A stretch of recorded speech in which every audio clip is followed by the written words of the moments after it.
Thank you, and good afternoon, everyone, or good morning, as the case may be. And I'd like to welcome you to the NAIC Center for Insurance Policy and Research, or CIPR, webinar, The Impact of Rating Agencies on the Insurance Industry, Part 2. As I said, I'm Eric Chapa, Superintendent of the Maine Bureau of Insurance. The CIPR began hosting educational webinars this year in an effort to bring you thought-provoking programs on current and emerging insurance topics.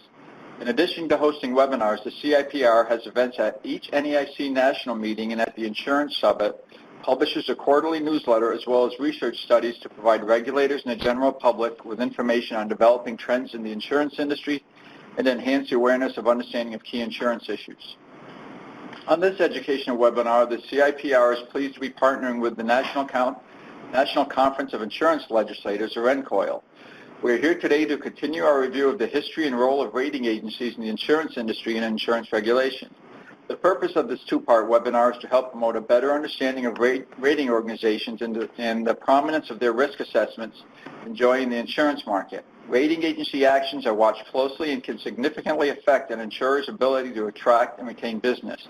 Moreover, insurance companies hold in aggregate almost $4 trillion in all rated bonds and are the largest sector of the financial service industry to rely on credit ratings. The financial crisis starkly exposed the need for rating agency reforms as ratings failed to properly evaluate and identify rising risks. Credit rating agencies came under intense scrutiny during and after the financial crisis, and as a result, policymakers have thought to reduce investors' reliance on credit ratings and remedy perceived regulatory deficiencies. The use of ratings has been hardwired into our regulatory systems for a variety of purposes, including determining capital requirements and assessing whether specific securities are suitable choices for investors and asset managers. After the widespread failures of ratings in the financial crisis, state insurance regulators undertook a review of their use of ratings and regulation. In an effort to reduce reliance on these rating agencies, the NAIC initiated its Structured Securities Project in 2009 to assist state insurance regulators in establishing a new methodology to determine RBC requirements for the residential and commercial mortgage-backed securities held by insurers, or RMBS or CMBS, respectively. The alternative approach that was adopted by the NAIC involves a new modeling process to enable a more precise assessment of the value of RMBS and CMBS from which NAIC designations are derived. However, while Dodd-Frank mandated a series of strict reforms in order to fix the credit rating agencies, much of the rules have yet to be implemented as the private sector continues to rely on the same companies for investment options. Last week, we heard from a number of rating agencies that rate the financial strength of insurance companies. Each agency discussed their focus and methodology used in review and analysis of insurance companies. Today, we will hear two presentations on the NAIC Securities Valuation Office, or SVO, and the Structured Securities Group, or SSG. Following the presentations will be a panel discussion exploring some of the methods taken to move away from credit ratings. With that, we'll jump right in. First, Charles Thuriot, Director of the NAIC SVO Office. Thank you. Just going to go through. We'll do an overview of the NAIC's SVO. I didn't think that would be, we could do that without actually touching upon the overall group. Let me switch to our slide. And so just touching on the New York office, there's actually 3 investment teams within the New York office, 2 of which form what we call the Investment Analysis Office. That's the Securities Valuation Office and the Structured Securities Group. We're the operational areas that evaluate the quality of individual investment securities under the purview of the Valuation Securities Task Force, a subgroup of the Financial Condition Committee. So we support the Valuations Task Force along with any other NAIC groups and other NAIC staff. The third function, which is somewhat different, is more of a portfolio or macro perspective, and that's the Capital Markets Bureau. And its mission is also to support state insurance departments and other staff on investment-related matters. But again, they have a very different vantage point.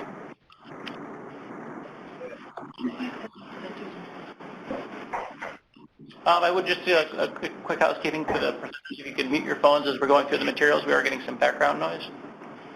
So just talking about the SVO, so we're responsible for the day-to-day quality assessment and valuation of securities owned by state-regulated insurance companies. And so these would be securities that would be reported on the Schedule D, DA, or BA of the NAIC financial statement blanks. As I mentioned, we support a number of regulatory groups, but primarily it's the Valuation Securities Task Force that formulates the policies that govern how analytic tools such as credit assessment, valuation, and classification of insurer-owned assets are employed, and how the analytic insight into those investments are applied for regulation. Also, the task force adopts instructions that govern the work both of the SVO and SSG, and that's all encapsulated in a document called the Purposes and Procedures Manual of the NAIC Investment Analysis Office. Shorthand, we call it the P&P Manual. The staff also conducts a number of research on behalf of the task force, depending on what's coming up. We've done a number of studies just recently. Certainly, one of the spawning group was the Reporting Exception Analysis Working Group. Again, it's things that we're monitoring within the industry and that we report back to the task force. The P&P Manual instruction insurers to report their securities that are not rated by an NRSRO, a nationally recognized statistical rating organization, that we have not received the security level ratings. There's a subtlety in terms of the language that we use, and so we make a distinction what we call credit rating providers. These are the NRSROs that actually provide the NAIC with their ratings data. And so at this point there's 9 CRPs, which I've listed here, but not all NRSROs send their data into the NAIC.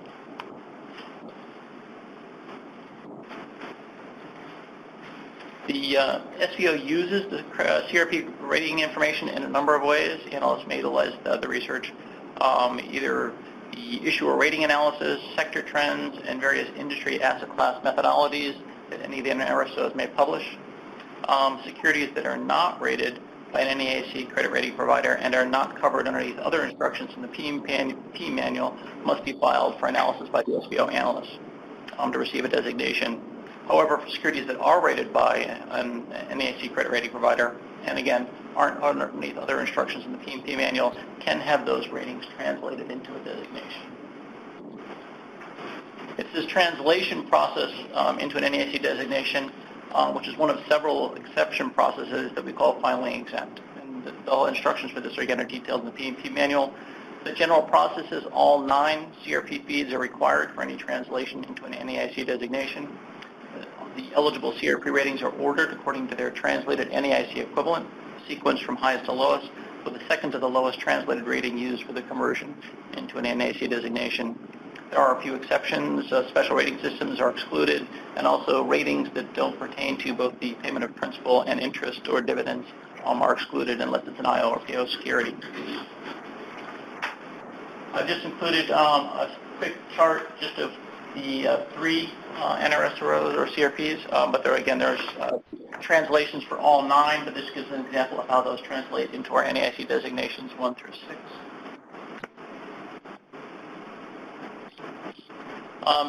There's often a question about NAIC designations versus a CRP rating. NAIC designations are not intended to be and should not be used as if they were the functional equivalent of a rating from an NRSRO. Those are typically intended to be used by investors as a predictive opinion of default risk. Designations, NAIC designations, have a regulatory post-purchase focus instead of the capital market pre-purchase focus of a rating. Designations have a limited state insurance financial solvency role and are intended for use only by NAIC members. The primary source of the information used in the designation is provided by the insurer, including the insurer's own internal analysis. This internal analytic capability, both at the SVO and SSG, provides regulators with an independent and objective analysis of the risk associated with the securities owned by insurers from a perspective that's fully aligned with their regulatory mission and the statutory framework. Again, going on, continuing about some of the questions about an NAIC designation versus a rating, we often get, again, this question about what's the difference between the two. And I'll walk through the number of methodologies that we apply when assigning an NAIC designation, only 2 of which would typically be used by an NRSRO. Also, an NRSRO assigning a rating to a security does not automatically mean it is eligible for translation into an NAIC designation, nor does it mean that the investment is an admitted asset through the accounting rules in the Accounting Practices and Procedures Manual. The investment must be considered against all the statutory guidance, something that wouldn't be typically considered in a rating agency construct. So if we kind of go through some of these methodologies that we apply, certain U.S. government and Treasury securities are automatically assigned an NAIC 1 pursuant to policy. The SVO produces and assigns designations on investment securities not rated by CRP using a credit assessment methodology. And this is the one that's probably one of the more closely aligned to what a rating agency may do, because it's a credit methodology. The certificates of deposit are assigned pursuant to specific formulas. There are special instructions for reporting an NAIC 5 and 6 designation, which follows a certification. or an SBO response to certain analytic processes. Capco securities are assigned NAIC designations by reference to both an analytical and statutory accounting criteria. Working capital finance investments are subject to an analytic process that incorporates financial, structural, legal, and statutory accounting criteria. Credit tenant loans receive bond treatment only if they meet financial, structural, and legal criteria as specified in the P&P manual. This is the next item is something that's also more closely aligned to what a rating agency might do. It's the intrinsic prices for RMBS, CMBS, but that only extends so far in terms of the analysis that SSG does, and they'll be elaborating on that a little bit later. We also look at military housing bonds, but they're assigned designations based on a combined insurer certification and specific SBO analytic process. There are transactions between insurers and related parties covered underneath SSAP 25 and 97. There's also specific classes of securities that are excluded from the filing exemption process and regulated on some other basis that are specified in the P&P manual. Capital and surplus debentures are assigned NAIC designations based on CRP credit ratings as an exception to statutory accounting.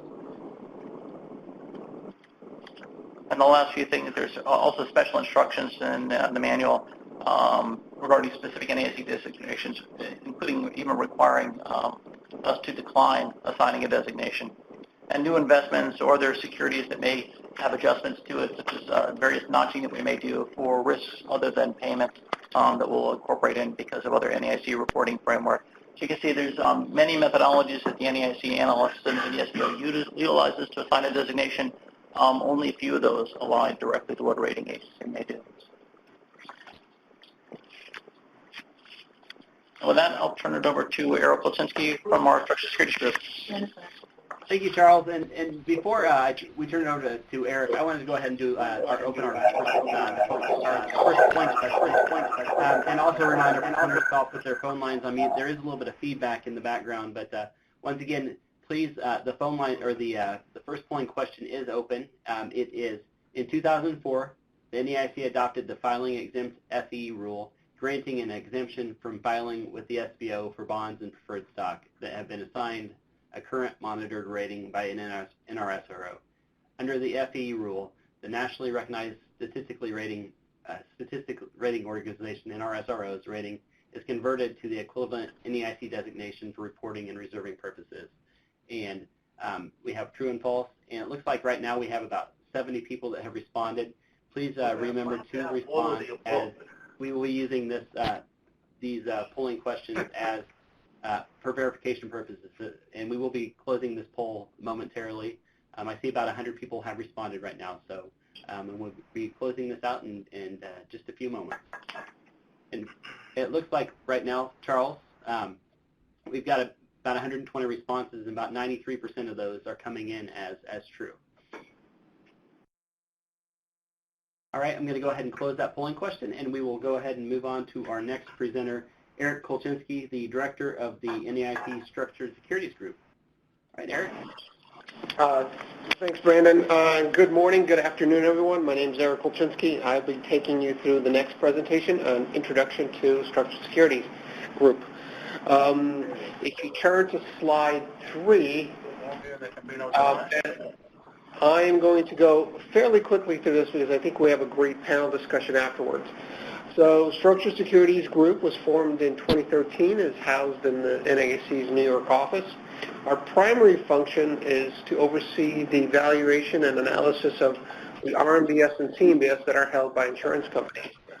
And to that end, we, in 2015, we analyzed approximately 28,000 cases, consisting of 22,000 RMBS and 5,000 CMBS.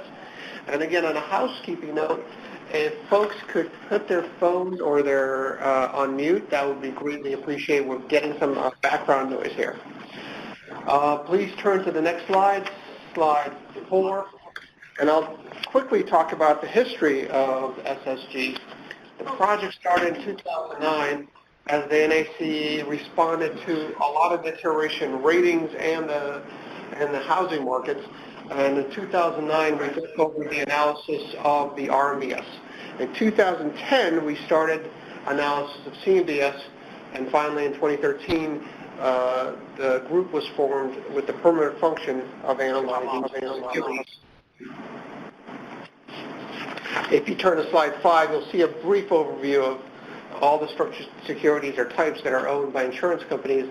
As you can see, RMBS and CMBS are the two largest types, although that other, always ubiquitous, is gaining on them. If you turn to slide 6, I want to talk a little bit about what we do and how it relates to both what's done by the SBO and what's done by the rating agencies. So we think about this as there are a number of approaches that regulators can take to understanding the credit quality of the assets owned by insurance companies. On the one hand is the fully in-sourced or in-house method, and for that we see the SBO, especially that number 2, the credit designation on the list that Charles just discussed. That analysis is done by NAIC employees, and the regulatory quality assurance, and in this I mean the insurance regulators exists through the NAIC's governing structures. We are all employees. We have performance evaluations. We look at the quality of the work that's been done. So that we are very much aligned with the regulatory needs. On the other hand, the other option is the fully outsourced option, and that we call that filing exempt, and that's, as Charles explained, using credit rating agency ratings to set capital credit analysis. That's done, the work is done by a third party, and there's really no oversight of the work by any regulatory body. And in this I don't mean the licensing of NSROs, because that really doesn't go to the methodologies used. It's really any sort of oversight on the insurance side. We are in the middle between these two extremes. We use a third party as well. In this case, it's BlackRock, but we use that party via contract. And that contract allows us, the regulatory employees, to oversee the work. And I'll talk a little bit about what we do with that oversight. What we do see intermediate results, we compare them, we ask questions, we make sure we understand what's going on before the work goes out. So if you turn to slide 8, we'll talk a little bit about our major process, which is the annual valuation process for RMBS and CMBS. So as I mentioned before, we work on an outsourced and oversight model, and BlackRock Solutions provides all the work. What we do is we oversee the creation of the macroeconomic scenarios. We also oversee the credit modeling process, including a number of quality assurance and processes, both statistical and deep dives. And finally, we distribute the results to insurers via our ABS Plus platform. So on the following slide, I'm going to talk a little bit about our modeling philosophy and approach. If you look at slide 9, I list there the 4 building blocks of our modeling. This could be done, and this at any rating agency or any time you ever want to look at a structured finance securities, you follow these 4 blocks. The first block is the macroeconomic block. To talk about what the world's going to look like in the future. Then you apply that in the credit model to a specific portfolio in question. We figure out how the portfolio is going to do.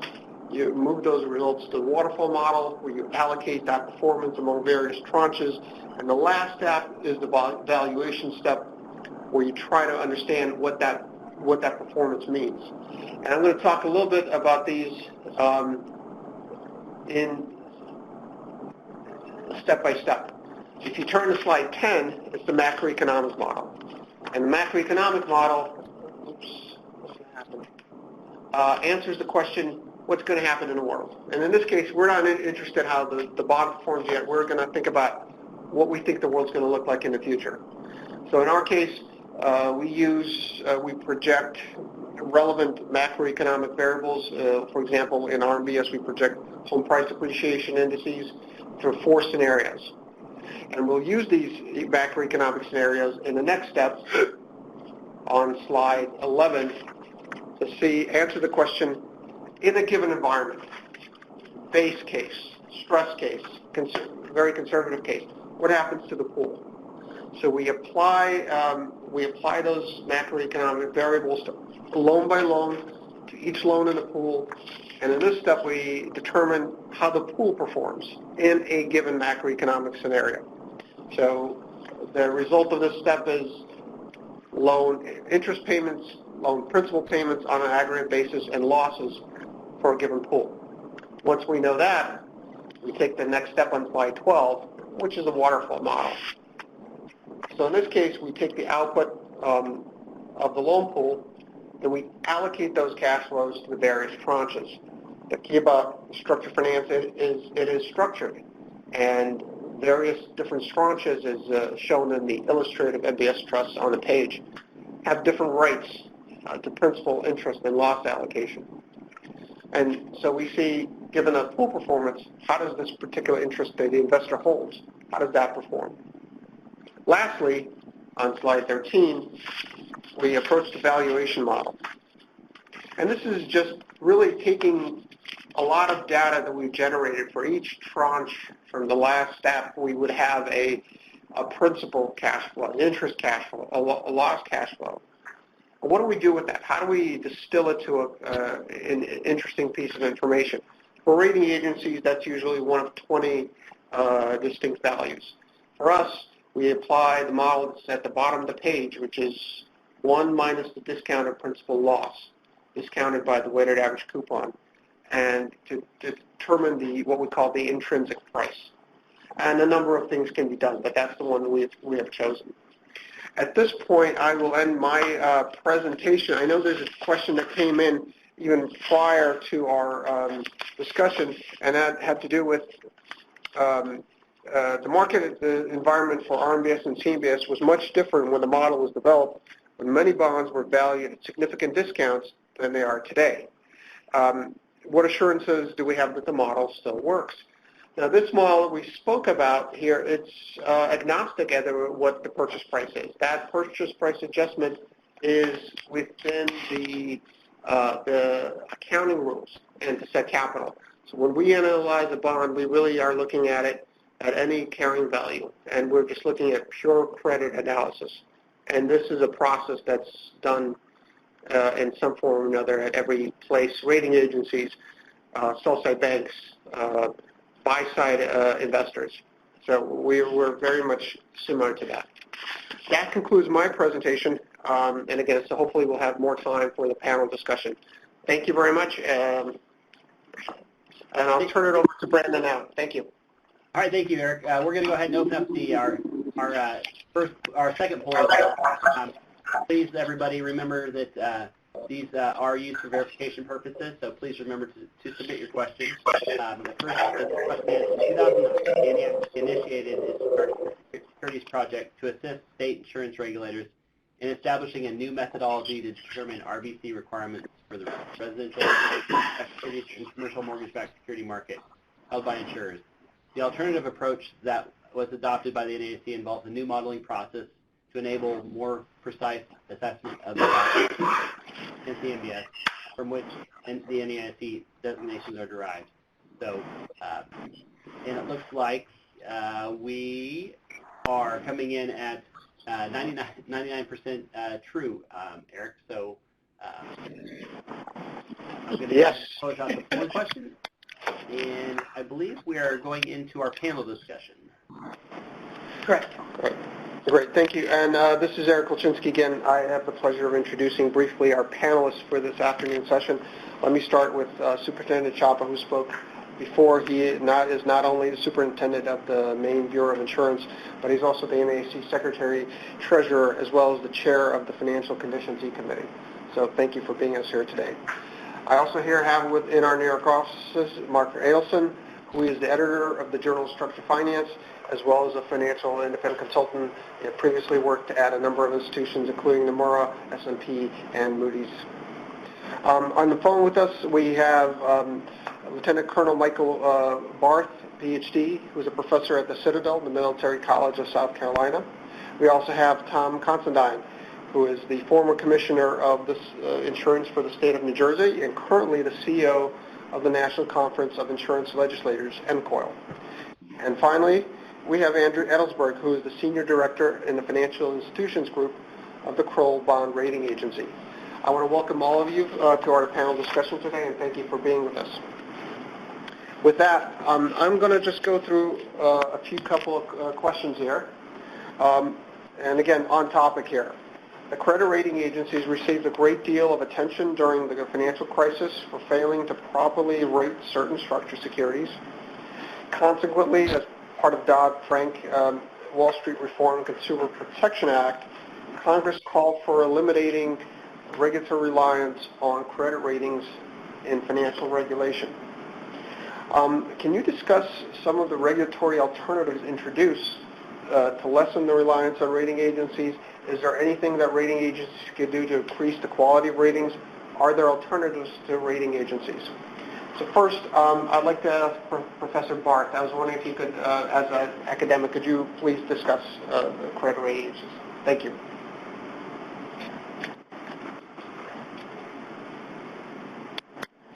Hello?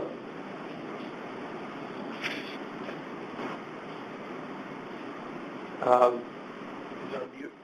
Are you on mute? Are we on? No, over there. Professor Barth. Hello? We seem to have some technical difficulties. So in this case, let me go to Mr. Edelsberg. Would you like to discuss the regulatory structure of the rating agencies post-crisis? Sure. Thanks, Eric. For those not familiar with, can you hear me? We can hear you here, yes. Okay, great. Please go ahead. All right. For those not familiar with KBRA, we were established in 2010 in an effort to restore trust in credit ratings by creating new standards for assessing risk and by offering accurate and transparent ratings. Now, do I think regulations should have required use of credit ratings from certain agencies, as was the case pre-crisis? No. However, do I strongly believe that financial institutions, investors, and regulators should be able to use credit ratings in a normal course of considering investments as a logical external source of analysis? Absolutely. The NAIC SVO and the NRSROs both share the same goal, to develop an opinion on the creditworthiness of assets. The foundation of the process is financial statement analysis. The SVO relies on 3 years of audited financials, the prospectus, the memo prepared by the insurer for its investment committee, and the bond purchase agreement. But NRSROs regard financial statement analysis as simply a starting point in their independent work, which utilizes a broad range of resources. So in contrast to ratings produced by the SVO, NRSRO ratings are more up-to-date, more informed and hence forward-looking, more transparent, and the product of regulated entities. Please allow me to drill down a bit within each of these differences.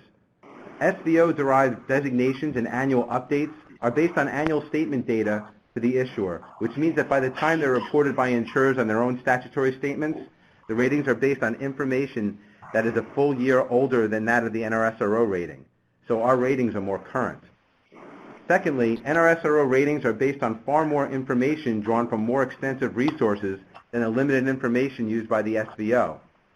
NRSROs have numerous dialogues with the issuers and review proprietary information, as rating agency analysts are considered insiders. This enables the NRSROs to be forward-looking. How NRSROs assign ratings is explained in detail in published methodologies. NRSROs also provide write-ups on each transaction and issuer, as well as economic updates, industry outlooks, and timely commentary. Lastly, regulation by the SEC results in more transparency concerning the NRSRO itself, as well as its capabilities and performance. The SEC assures that this information is available to the public in detailed form that is standardized for all NRSROs. For example, anyone can look at the SEC's website, as well as each individual NRSRO's website, to see that rating agencies have vastly greater resources than the SVO. NRSROs have on-staff experts in a broad range of specialties, and combined, they outnumber SVO staff by over 150 to 1. As such, the NRSROs rate over 335,000 securities, while the SVO rates less than 12,000. Because the SVO is so small, the bonds it rates don't really move the regulatory needle. However, we believe SVO ratings are essential to fill in where there are no rating agency ratings. We also believe that NAIC designations should be the same as NRSRO ratings, and in the overwhelming number of instances, they actually are. Because the fact of the matter is that credit is completely independent of the characteristics of the owner of the bond. whether it's an insurer or not. Credit is credit, an opinion concerning the relative ability and willingness of a borrower to make payments. As I alluded to earlier, NRSROs employ an aggressive year-round monitoring process to ensure that ratings are accurate and transparent. This is a requirement of the SEC and Dodd-Frank. At KBRA, our CEO is the founding father of the corporate investigations industry, so forensics and detailed financial analysis is in our corporate DNA. So I hope that my comments have helped the audience achieve one of the webinar's learning objectives, to explain how the NAIC uses credit ratings and describe how the SBO and SSC's analytical work differs from rating agencies. I'm happy to answer any questions Q&A at the end of the session. Thank you, Mr. Ellersberg. I think we now have Professor Barth on the line. Can you hear me, Professor Barth? Or maybe not.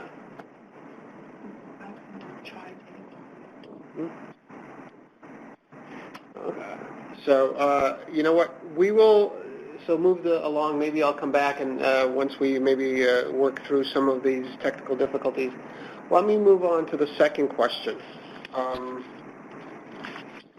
which is, until 2006, just 5 rating agencies had been certified as NRSOs by the SEC.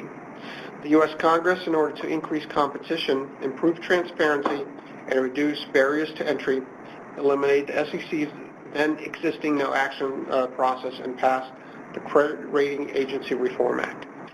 As of today, there are 9 rating agencies certified as NSROs.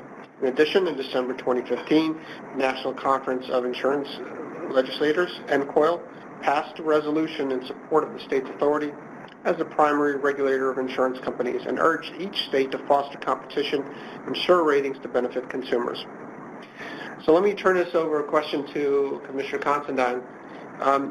Has this helped to improve transparency and foster competition among insurer rating organizations, and that really has to do with the Credit Rating Agency Act?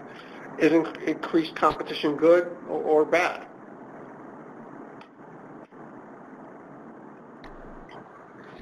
Eric, I was just tricking you a little bit. That's why I put that buzz in.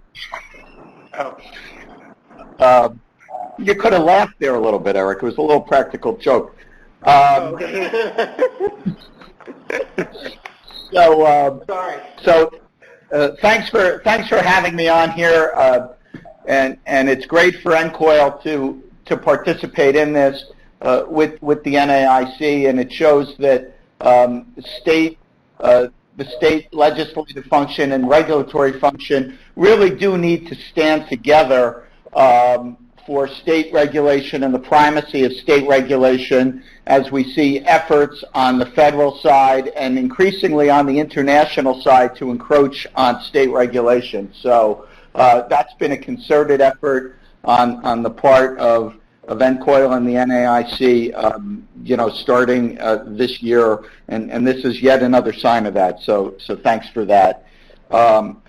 So there has been increased transparency, and we like to think the NCOIL resolution has been a big part of that, in that it set out the difference by showing that the insurance financial soundness is a regulatory function, and that there should be enhanced competition among insurance company rating agencies. And so that's a difference, and focused some transparency on the difference between insurance company rating agencies and NRSROs.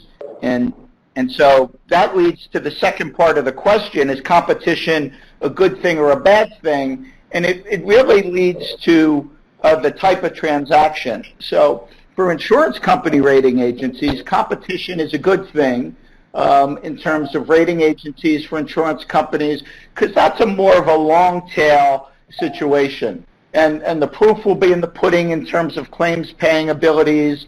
And if a rating agency is a little bit off on something like that, that's fine. And so there'll be some history around that people can see, and adjustments can be made. However, there's some moral hazard around competition in the NRSRO area when you're talking about an individual debt security. So if you have someone coming out with an individual debt security and they shop it around in a competitive world and there's a race to the bottom on that and somebody is way off, well, that's a big problem. So too much competition in the NRSRO area really presents some real risks and a moral hazard. Thank you, Commissioner Considine. I just wanted to see, and this is all good new technologies, Professor Barth, I know he is on the call. Professor Barth, are you able to speak to the competition question? Okay, do you hear me now? Yes. Yes.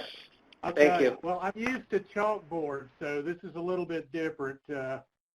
I want to echo the comments just now of the competition thing. When we think of adding a lot of competition in a free market society, we're always thinking, oh, that's the good thing. But these really aren't meeting all the requirements that we have for perfect competition, because the SRO ratings aren't really equal to one another. So what you have is the quality differences in the ratings, and when you have that, you have a different type of competitive model. And I also agree you have the moral hazard problem of that race to the bottom issue, and there's no reward to the rater for being right, and there's no penalty for being wrong. The people that pay for the ratings aren't really the people using them. And one of the ways you can get around that in a perfect regulatory world is to have some way of actually publishing how right or how wrong, publishing grades on how accurate everybody was. But that just creates a whole new set of problems.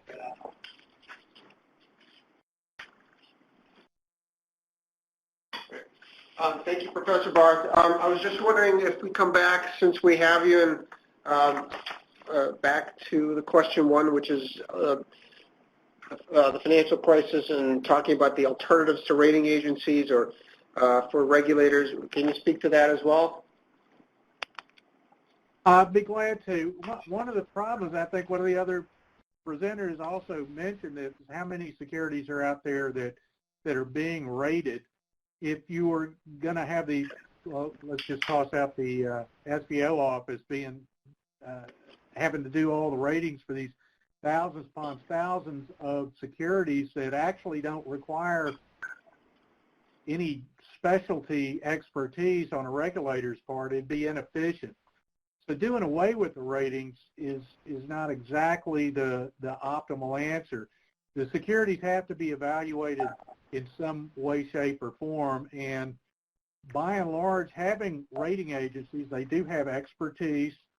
They have an economy of scale, so they're able to do all those ratings more efficiently than having a regulator do it.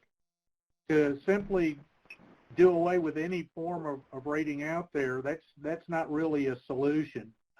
What it would do is put the burden back on the purchaser to make sure that the securities are adequate or represent good quality value. But insurance regulation is also geared toward protecting the policyholders, and they're the ones that's going to be ultimately hurt if you take efficiencies out of the system or you take the quality out of the system. I hope that answered the question. It does. Hey, Eric? Yes. Yes, so somebody texted me asking if I could tell them in a sentence or two the difference between, and in their words, between a regular rating agency and an NRSRO. So I was happy to do that. But I always think when someone asks a question, there must be others in a group like this that have the question. So I wonder if maybe Mike or Andrew would want to handle that in a sentence or two. Sure, or I can try to do a quick others. A credit rating agency, Sure. and any rating agency An NSRO is a voluntary regulatory framework that's put out by an SRO. So if you're a rating agency, you're not necessarily an NSRO. You have to apply with the SEC. I know Mike and Andrew, is that... Yeah, this is Andrew. That's accurate. That's accurate. And in addition to being approved by the SEC, there's a lot of specific regulations and restrictions that we have to follow and requirements, such publishing requirements, and we have to file a Form NRSRO with the SEC. There's examinations on at least an annual basis, et cetera. We have to post all of our methodologies for comment before we publish them, things like that, and extensive compliance processes involved. Thank you. Appreciate that. One thing, there is no requirement. The SEC does not regulate methodology, so each rating agency can have its own unique methodology. With that, let's skip to the third polling question. Thank you, Eric. I'll go ahead and get that open real quick. Thank you. All right, I'll go ahead. It's in the bottom left-hand corner of your screen once again, and that polling question is, the Dodd-Frank Wall Street Reform and Consumer Protection Act of 2010 passed as a policy response to the financial crisis and included provisions for enhanced oversight of rating agencies. Furthermore, the Dodd-Frank Act called on federal regulatory agencies to eliminate the credit ratings and of references to nationally recognized statistical rating organizations in their regulations. True or false? And a little bit more split than we have been in the past. So please remember to go ahead and submit these your responses, as these are being used for verification purposes. We are going to leave it up for just a couple more seconds. Looks like, Eric, we've got about 115 responses that have come in so far, and we're split pretty closely. 56% at true and 44% at false. Okay. Okay. Let me know. All right. So so we'll go ahead and close it, and it ended at 60% at true and 40% at false. Thank you. So I hope you're enjoying our discussion this afternoon. Let's move on. Typically, after every financial crisis, there is legislation to prevent the next crisis from happening. So, for example, after the corporate accounting scandals in 2001, 2002, we had Sarbanes-Oxley Act. Following 2007, 2008 financial crisis, we had Dodd-Frank Act. With respect to the rating agencies, I'm going to give this answer to Mr. Ailson. Do you think regulation mandated currently is enough to prevent another crisis? What additional regulation do you think should be in place or should be removed? Okay, thanks. Thanks, Eric. I think this question is really less about rating agencies or insurance companies. It's more about the banking system. A little bit of Dodd-Frank was directed towards the rating agencies, and that's been pretty good so far as it goes. But that's just a little piece of Dodd-Frank. Former Fed Chairman Alan Greenspan recently argued that higher levels of capital make banks safer, and that the Dodd-Frank Act hasn't been effective at making the U.S. financial system more resilient. And what the question really goes to is, not having another crisis. So that's equivalent to saying making the system more resilient. I agree with Chairman Greenspan's two broad points, but I disagree with him on the policy implications. He wants to protect the financial system from bank failures by reducing the likelihood of having bank failures. I'd rather see the system get protection by making the consequences of individual bank failures less severe and by preventing contagion through reducing the linkages or interconnectedness among the banks.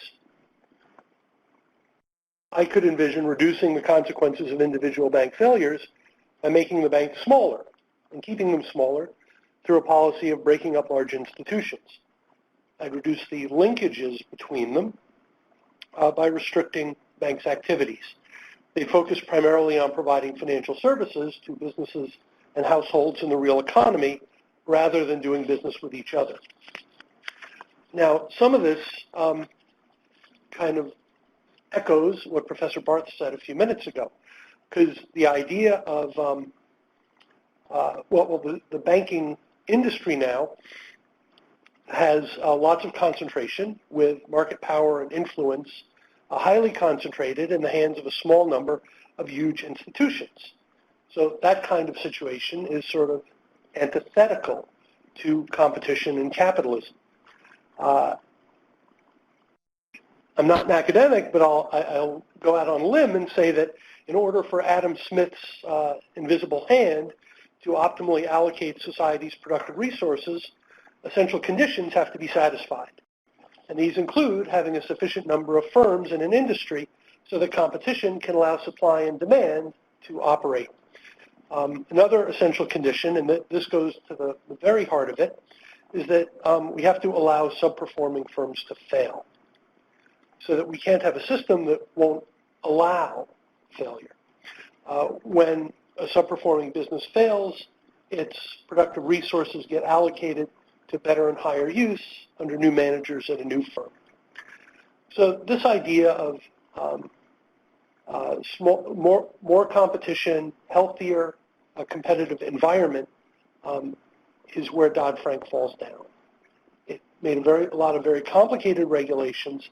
It went after rating agencies, which maybe weren't really a big cause of the crisis, but it missed some of the important things. So to sum up, the two key steps are make the banking industry less concentrated and less interconnected. Thank you. Commissioner Considine? Thanks. So I agree and disagree with some of what Mark said, but it was all well thought out, so I won't go further than that. I do think this is probably a good time for me to say, although I'm the CEO of NCOIL, the opinions I'm expressing here are purely my own and not official NCOIL position. With that said, this is the first time I've been asked, going all the way back to when I was commissioner in New Jersey, the first time anyone has ever asked me if the regulations in Dodd-Frank are enough. Lordy, lordy, lordy, they are far, far too much. It was like Congress ran amok on that. Just a few changes, because we don't have enough time for me to tell you all of them. Transparency really, really needs to be addressed, and Mark was 100% correct that it's really a banking situation. But something better than banking, FSOC transparency needs to be addressed. It's almost un-American. The way FSOC operates is almost like the Politburo. The overlap between the CFTC and the SEC, that really needs to be worked out. There's too much overlap between those two organizations, and you could have inconsistent regulation going on. And then lastly, I'll just touch on the CFPB exemption, and I'm making air quotes here, where they don't examine financial institutions below $10 billion, but the regulations apply to those institutions below $10 billion. So they almost encourage bankers and financial institution executives. Could who's ever coughing mute their phone, please? Banking executives below $10 billion, they encourage them to willfully non-comply with the law, because the CFPB says, well, don't worry about meeting all these enhanced compliance requirements in Dodd-Frank, because we're not going to examine you on that. Well, these are responsible financial services executives. If it's on the law, they're going to comply. And to be told by the CFPB that they're not going to be examined on this, it makes no difference to a responsible financial services executive. So those are just three of the ways that the law needs to be changed. And in the interest of time, I'll leave it there. Thank you very much. I think before we move on to the next question, there's a couple of Q&As that's been outstanding. One of them is regarding the answer to the last polling question. That answer was true. And also, I think there was a question in the Q&A about Moody's default experience.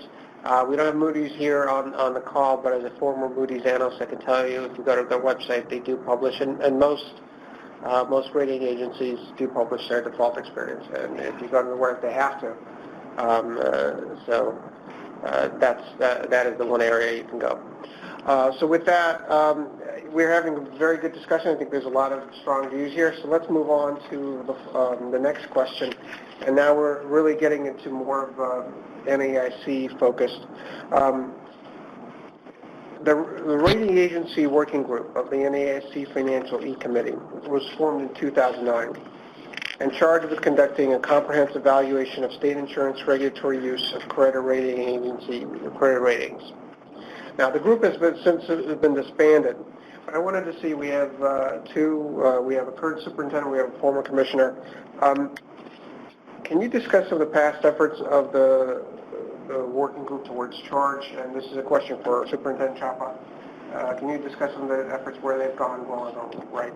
Sure. Thank you for the question, Eric. The Rating Agency Working Group conducted a comprehensive evaluation of the risks and consequences of the NAIC reliance on credit ratings, including in the filing exempt process. The working group made its final report and recommendations to E-Committee at the 2010 Spring National Meeting. And they made approximately 29 recommendations, but their core recommendation was that the NAIC lessens reliance on credit ratings by creating additional or alternative ways to measure risk, especially when presented with new structured or alternative asset classes, and that the NAIC expand the role of the SVO. This recommendation reflected the sense of the working group at that time that because rating agencies are for-profit business organizations, they expose regulatory process to competitive pressures beyond state regulators' control and sometimes at odds with regulatory objectives. The working group also concluded that the ratings are not consistent or uniform for individual securities or across different types and classes of securities, in that they are increasingly complex, requiring users to develop expertise about rating methodologies before ratings can be adequately understood. Another area of particular focus of the working group was municipal bonds. On one hand, the group recognized and was concerned with the ways unprecedented financial burdens many public sector issues face, including aging populations, public pensions liability, and infrastructure needs. And revenue instability might not be properly reflected in the credit rating process. And a hearing was held on this exact issue on November 18th of 2010. At that hearing, it was also concerned that it was introduced that municipal bonds were penalized in the current financial solvency framework because they historically performed better than that of corporates and structured security. We had the SVO conduct a study that confirmed this and recommended a different scale for municipal securities to reflect an overall lower risk of default. And ultimately, as you know, the NAIC made the decision to no longer use credit agencies for RMBS and CMBS after the financial crisis. This has provided the NAIC with greater control over how to measure the risk embedded within these securities. Thank you, Superintendent. Commissioner? Would you like to discuss? So my experience on this is one where I wore a couple different hats. So when this working group started, or certainly at least when the issue started at the NAIC, when the issue first started in 2009 at the first meeting, I have to disclose I was an interested party. And if my memory serves me, I either testified or sat beside a MetLife executive who testified at the working group. And then by the end of 2009, I'd been named a commissioner. So in the interest of disclosure, I need to say that here. But the working group was clearly a useful exercise at the NAIC. But I'm not sure it fulfilled its mission all the way through in terms of dealing with the mission creep of the NRSROs. Some NRSROs continue to wade into the rating of insurance companies where they probably shouldn't be. They should be dealing just with debt and transactional instruments and leave insurance company ratings to what I would describe as traditional rating agencies, and that's an issue. I'd be loath probably to suggest that an NAIC working group be reconstituted, but I wonder if perhaps if the rating agency working group had one subgroup for debt raters and another for insurance company raters, if that wouldn't have been a good idea and maybe should be looked at. The other is there was some reaction, and is still a thought, that if it wasn't a self-fulfilling prophecy that this rating agency working group was formed, and the result was that the NAIC decided to expand the mission and work of the SVO. That was viewed by a lot of people, both in the legislative world and the industry, as really a land grab by the NAIC. But candidly at the same time. Thank you. I appreciate your candid yet respectful. Thank you. Want to move on to question number 5, and this is now moving outside the U.S., and we've talked about U.S. legislation. Let's talk about the international. Are international insurance regulators also seeking to remove reliance on rating agencies? Mr. Harrison. Okay, thanks, Eric.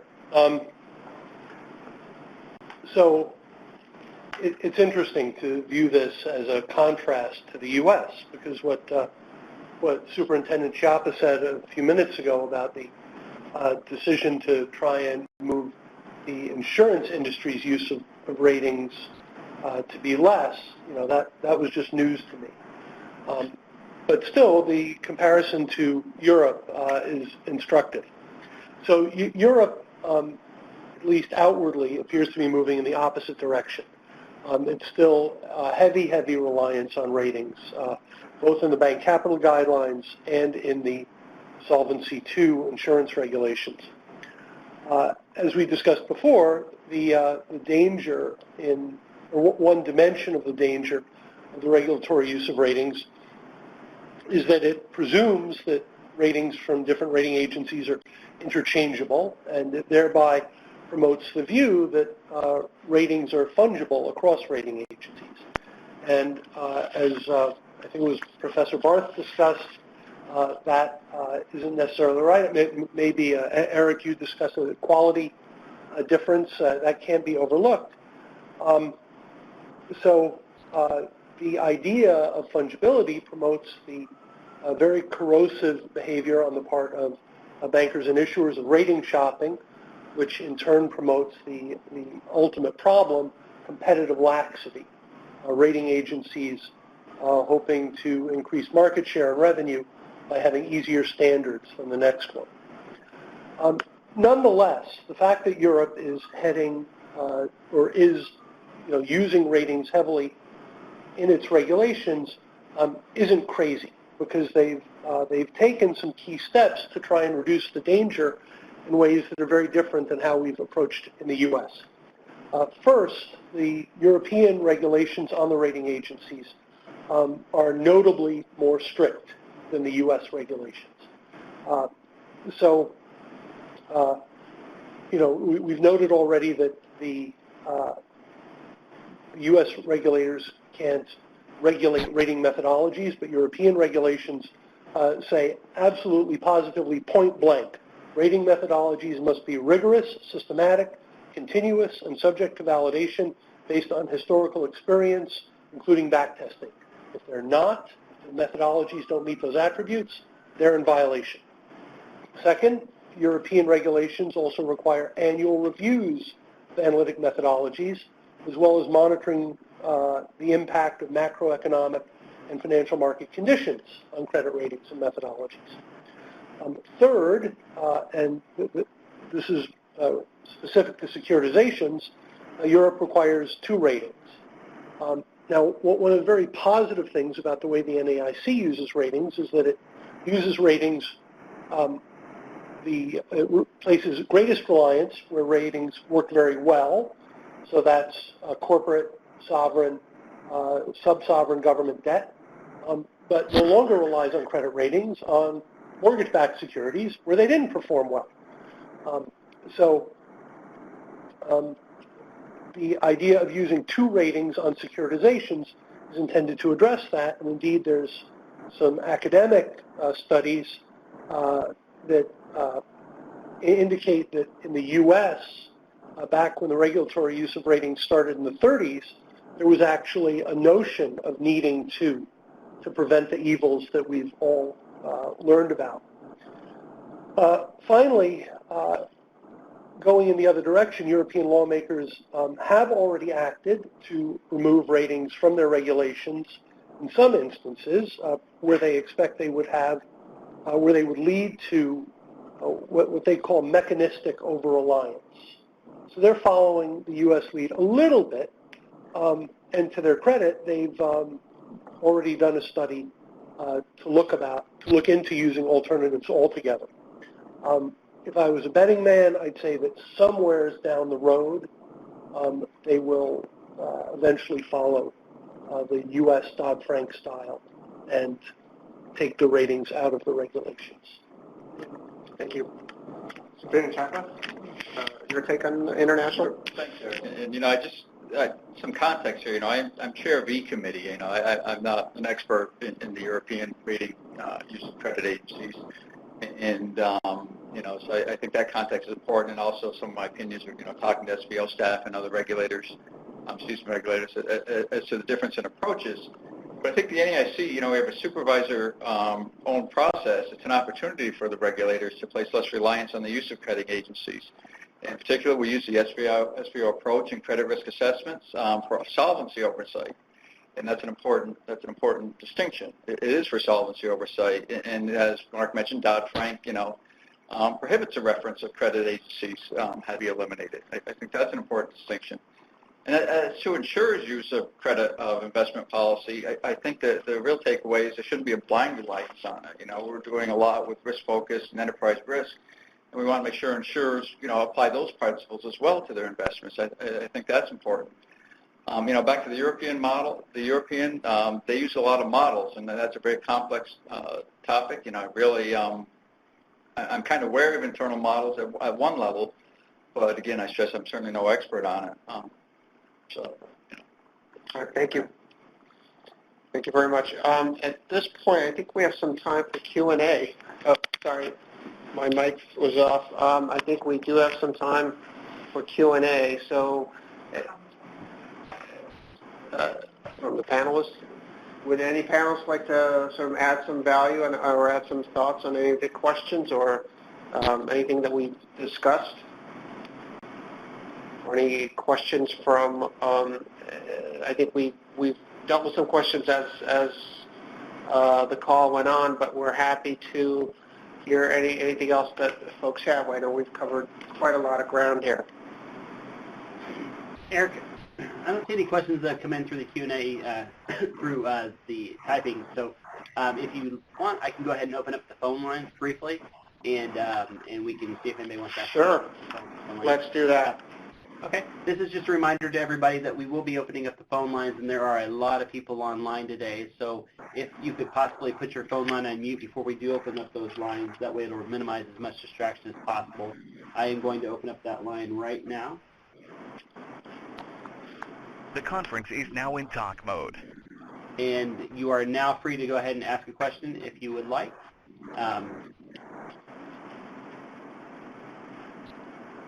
Eric, we do have a question that came in from Robert. Yep. So let's see. Let me read the question. How does the panel feel about the timeliness of the ratings environment and the quickness to adapt to adverse developments? Anybody want to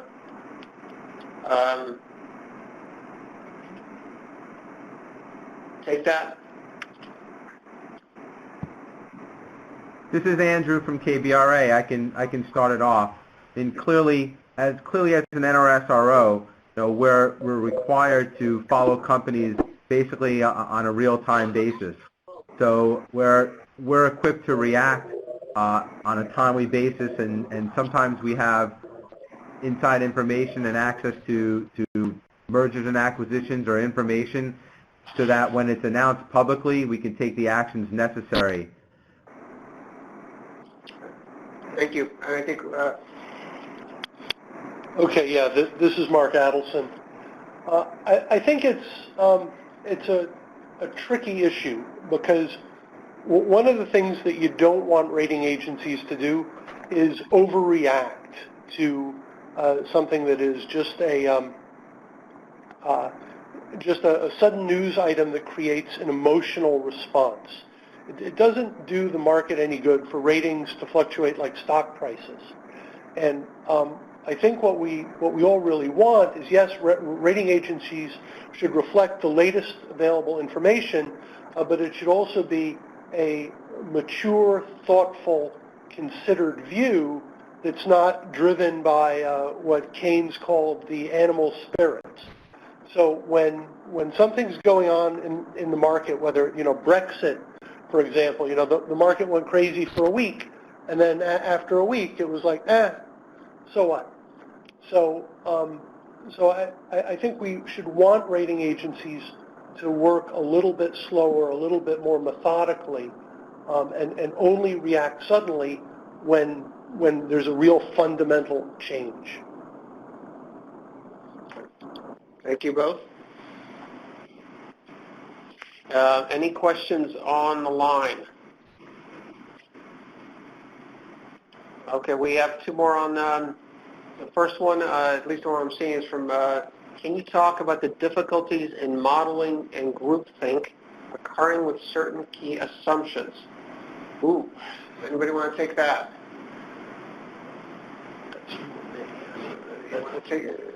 You haven't talked. You do it. Anyway, I'm not a panelist, so. Okay. This is Mark Adelson again. So, of course, there is a big danger with groupthink in modeling. The most vivid example was probably the nearly universal use of the Gaussian-Coppola model in analyzing collateralized debt obligations, CDOs, in the period leading up to the crisis. It seemed that too many market participants suspended their skepticism about whether or not the model framework itself was a close reflection of reality or perhaps was at odds with reality. So it is a real issue, and it requires individuals to try not to fall into the fallacy of groupthink or other types of psychological processes that lead to analytic errors. That's it. Thank you. This is Anybody Mark else? Barth. I'd like to weigh in on that as well. When you Sure, there's absolutely. No penalty. There's no penalty out there if 9 out of 10 of the raters are saying that it's a great security, you know what? and you're the only one that doesn't, then there's no. Thing just went kaput. Then there would Sorry. be no. Okay. Go ahead, Professor Barth. Okay. If everybody starts thinking the same way the group think, there's no benefit to somebody bucking the trend. It's, well, I'm not going to be the first one to stand up. And that goes back to the earlier points that we made about the competition level in there. The competition level, the more firms that you get out there, the less reputational risk you have from being wrong. And that's one of those things that can actually lead to more of the group thing. What you can do is get hooked Thank you. stylist. Club.com. Sorry, folks. We're hearing some cross conversations. I was wondering if you're not asking questions. I was hoping that you folks can put your phones on mute. Thank you very much. We have another question on the QA line, and this one is, can you comment on the conflict of interest of an insurer paying a rating agency to get a rating? That's another, So this is Tom. I'm happy to talk to that. That goes back to the moral hazard issue I raised earlier. So I think there are two separate deals on that. If you're talking about an insurance company getting a rating for the insurance company, then that's one thing. You know, the moral hazard is far less and the conflict is far less, because that's something with a long tail on it. And so if the insurance, if the rating agency is essentially low pricing its way into that rating, and the insurer is paying for that rating, that's going to come out, and it's going to come out in a way that's not deleterious, because they'll be off a little bit, and that's going to get corrected pretty quickly, because the markets are going to see that there's a disconnect there. However, if that's a single security situation, well, that could be catastrophic to that security, because the purchasers of that security are going to really be left holding the bag. So that's why too much competition on security ratings, where people are paying, to use your words, Rolf, people are paying for a rating for a given security or security issue, does present a moral hazard. The conference is now in silent mode. Thank you, Commissioner Considine. Appreciate that. I think we are running out of time at this point, so I would like to take this opportunity on behalf of NAIC, on behalf of